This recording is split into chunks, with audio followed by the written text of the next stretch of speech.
U.S. Army is developing 1,000-mile super cannon to counter Chinese military capabilities. The Strategic Long-Range Cannon Project, SLRC, is aiming to deliver an artillery piece that can enable precision strikes from beyond 1,000 miles away. The technology is still in its development stages, but the Army hopes to test this artillery piece by 2023. The technology behind the SLRC remains in development but is just one effort led by the Pentagon to equip its forces with long-range precision fires around the world and prepare for advanced U.S. military doctrine to counter China or other military powers in a potential future conflict. China's recent focus on anti-access, area denial weapons systems could threaten the U.S. ability to move and launch counterattacks in disputed international regions, such as the South China Sea, where the U.S. has worked to counter Chinese military posturing. China has reportedly purchased Russian-made S-400 missile defense systems which could stall or even entirely prevent U.S. ships and planes that attempt to protect free passage in the South China Sea. China may also possess anti-satellite missiles able to disable U.S. satellite communication systems. That integrated system challenges even our most sophisticated aircraft and challenges our most sophisticated ships to gain access to the area. One of the ways to solve that problem is to deliver surface-to-surface fires that can penetrate this anti-access,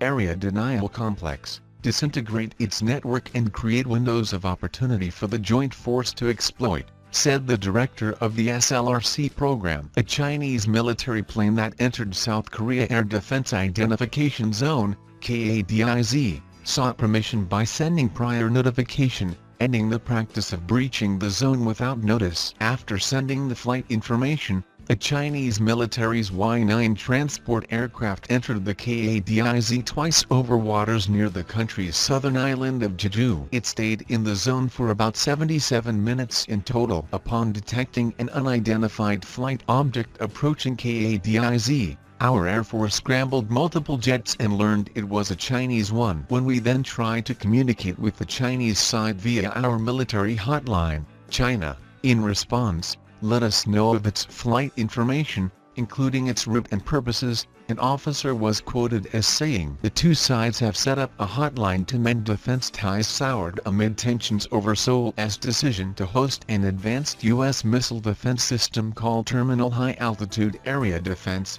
THAAD." Recently, Seoul and Beijing held their vice-ministerial-level strategic dialogue for the first time in 5 years and agreed to set up more hotlines between their air forces and navies. More than 5,500 kilometers away from home, about 3,000 Singapore soldiers were being put through their paces during Exercise Wallaby, from troops doing tactical drills to AC-130 Hercules transport aircraft airdropping supplies. They were training at the Shoalwater Bay training area in the Australian state of Queensland. Exercise Wallaby is the largest overseas drill of the Singapore Armed Forces, SAF, which has been held yearly since 1990. Other than the troops, about 300 vehicles and aircraft from the Singapore Army and the Republic of Singapore Air Force are involved. Under the Memorandum of Understanding on Military Training and Training Area Development signed in 2016 by the defense ministers of both countries,